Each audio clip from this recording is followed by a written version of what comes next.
जय माँ संतोषी। आइए सुनते हैं शुक्रवार के दिन माँ संतोषी की व्रत कथा। अगर आप शुक्रवार का व्रत करते हो तो शुक्रवार की व्रत कथा अवश्य सुननी या पढ़नी चाहिए। ऐसा करने से माता की पूजा अर्चना संपूर्ण होती है और इस अटल काल में हम आपको संपूर्ण व्रत कथा के बारे में बता रहे हैं। आइए आरंभ करते हैं शुक्रवार व्रत कथा। शुक्रवार के दिन माँ संतोषी का व्रत पूजन किया जाता है। इस पूजन के दौरान माता की आरती पूजन तथा अंत में माता की कथा सुनी जाती है। एक बुढ़िया थी, उसके 7 बेटे थे। 6 कमाने वाले थे जबकि एक निकम्मा था। बुढ़िया 6 बेटों की रसोई बनाती, भोजन कराती और उनसे जो भी जूठन बचती वह 7वें बेटे को दे देती। एक दिन वह पत्नी से बोला, देखो मेरी माँ को मुझसे कितना प्रेम है। वह बोली, क्यों नहीं, सबका झूठा जो तुमको खिलाती है। वह बोला, ऐसी बात नहीं हो सकती, मैं जब तक आंखों से ना देख लूं मैं नहीं मान सकता। बहू हंसकर बोली, देख लोगे तब तो मानोगे। कुछ दिन बाद त्योहार आया। घर में 7 प्रकार के भोजन और चूरमे के लड्डू बनाए गए। वह जांचने को सिर दुखने का बहाना कर पतला वस्त्र ओढ़कर रसोई में घर में ही सो गया। वह कपड़े में से सब कुछ देख रहा था।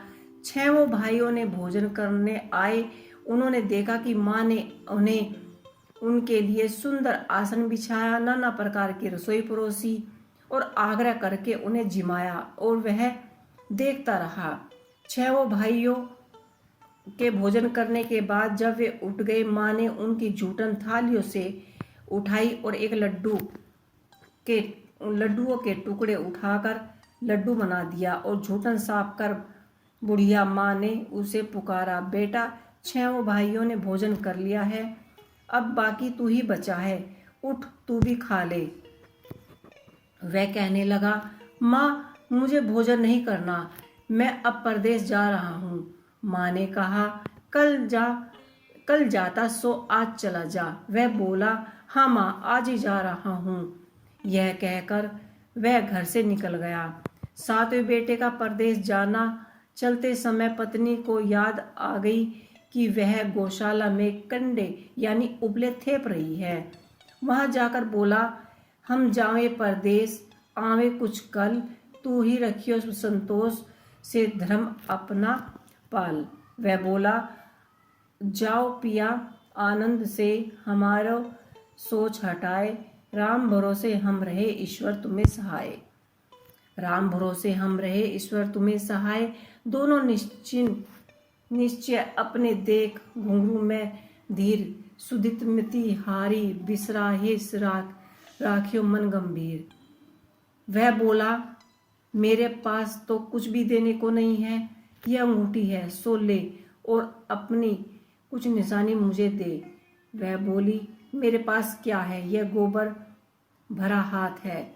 यह कहकर उसकी पीठ पर गोबर के हाथों से थाप मार दी। वह चल दिया। चलते चलते दूर प्रदेश पहुंच गया। वहां एक साहूकार की दुकान थी, जहां जाकर कहने लगा, भाई मुझे नौकरी पे रख लो। साहूकार को जरूरत थी, वह बोला, रह जा। लड़के ने पूछा, तनख्वाह कितनी दोगे? साहूकार ने कहा, काम देखकर ही दाम मिलेंगे। साहूकार की नौकरी मिली। साहूकार वह सुबह 7 बजे से 10 बजे तक की नौकरी बजाने लगा। कुछ दिनों में ही दुकान का सारा लेन देन, हिसाब किताब, ग्राहकों को माल बेचना, सारा काम करने लगा। साहूकार के 7-8 नौकर थे। वे सब चक्कर खाकर गिरने लगे, यह तो बहुत होशियार बन गया है। सेठ ने कहा, देखो, और 3 महीने में ही उसे आधे मुनाफे का हिस्सेदार बना दिया। वह कुछ वर्ष में ही नामी सेठ बन गया और मालिक सहारा कारोबार उस पर छोड़कर चला गया। पति की अनुपस्थिति में सास का अत्याचार इस प्रकार बढ़ गया कि उसकी पत्नी को सास ससुर दुख देने लगे। सारी गृहस्थी का काम करा के उसे लकड़ी लेने जंगल में भेजते। इस बीच घर के आटे से जो भूसी निकलती उसकी रोटी बनाकर उसको दे देते और फूटे नारियल की आरली में पानी। एक दिन वह लकड़ी लेने जा रही थी। रास्ते में बहुत सी स्त्रियां संतोषी माता का व्रत कर रही थी। संतोषी माता का व्रत वह भी वहां खड़ी होकर कथा सुनने लगी और पूछा, बहनों तुम किस देवी का व्रत कर रही हो और उसके करने से क्या फल मिलता है? यदि तुम इस व्रत का विधि विधान मुझे समझा कर कहोगी तो मैं तुम्हारा बड़ा एहसान मानूंगी। तब उनमें से एक स्त्री बोली, सुनो, यह संतोषी माता का व्रत है। इसके करने से निरंतर दरिद्रता का नाश होता है और जो कुछ मन में कामना हो वह संतोषी माता की कृपा से अवश्य ही पूर्ण होती है। तब उसने उससे व्रत की विधि भी पूछ ली। वह भक्तनी स्त्री बोली, 1.25 आने का गुड़ चना लेकर इच्छा हो तो 5.25 आने का लेना, या 1.25 रुपये का भी सूलियत के हिसाब से ही लेना, बिना परेशानी और श्रद्धा व प्रेम से जितना बन पड़ सके 1.25 लेना। प्रत्येक शुक्रवार को निराहार रहकर कथा सुनना, उसके बीच क्रम टूटने नहीं देना, लगातार नियम पालन करना, सुनने वाले कोई ना मिले तो घी का दीपक जलाकर उसके आगे बैठकर पात्र रखकर कहानी कथा सुनना। जब कार्य सिद्ध न हो नियम से पालन करना और कार्य सिद्ध हो जाए तो व्रत उद्यापन करना। किसी के ग्राहक खोटे भी हो तो वह भी माता वर्ष भर में एक कार्य सिद्ध कर देती है। फल सिद्धि होने पर उद्यापन करना चाहिए, बीच में नहीं। उद्यापन में 2.5 सेर आटे का खाजा तथा इसके परिणाम से खीर तथा चने का साग करना। 8 लड़कों को भोजन कराना। जहाँ तक हो सके देवर जेठानी भाई बंधु के होने चाहिए। रिश्तेदारों और आसपास के पड़ोसियों के मत बुलाना। उन्हें भोजन कराकर यथावत शक्ति दक्षिणा दे माता का नियम पूरा करना। उस दिन घर में खटाई न खाना। यह सुन बुढ़िया के लड़के की बहू चल दी। रास्ते में लकड़ी के बोझ को बेच दिया और उसने उन्हीं पैसों से गुड़ चना ले माता के व्रत की तैयारी कर आगे चली और सामने मंदिर देखकर पूछने लगी कि यह मंदिर किसका है। सबने कहा यह संतोषी माता का मंदिर है। सुनकर माता के मंदिर में जाकर चरणों में लेट गई। दिन हो विनती करने लगी, माँ मैं निबट अज्ञानी हूँ, व्रत के कुछ भी नियम नहीं जानती, मैं दुखी हूँ। हे माँ जगत जननी, मेरे दुख दूर करो और मैं तुम्हारे शरण में आई हूँ।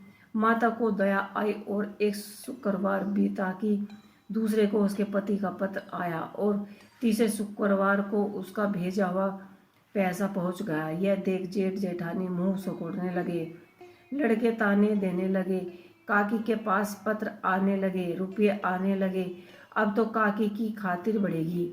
बेचारी सरलता से कहती, भैया कागज आने रुपये आवे हम सबके लिए अच्छा है। ऐसा कहकर आंखों में आंसू भरकर संतोषी माता के मंदिर में मातेश्वरी के चरणों में गिरकर रोने लगी। माँ मैंने तुमसे पैसे कम मांगे थे, मुझे पैसे से क्या काम, मुझे तो अपने सुहाग से काम, मैं तो अपने स्वामी के दर्शन मांगती हूँ। तब माता ने प्रसन्न होकर कहा कि जा बेटी, तेरे स्वामी भी आ जाएंगे। यह सुनकर खुशी से बावली होकर घर में जा काम करने लगी। तब अब संतोषी माँ विचार करने लगी कि इस भोली भाली पुत्री को मैंने कह तो दिया है कि तेरे पति आएंगे, लेकिन कैसे, वह तो इस स्वप्न में भी याद नहीं करता। उसे याद दिलाने को मुझे ही जाना पड़ेगा। इस तरह माताजी उस बुढ़िया के बेटे के पास स्वप्न में प्रकट होने लगी। साहूकार के बेटे सो रहे हो या जाग रहे हो, वह कहने लगा, माता, सो भी नहीं रहा हूँ और जाग भी नहीं रहा हूँ, कहो क्या आज्ञा है। माँ कहने लगी, तेरे घर बार कुछ है कि नहीं।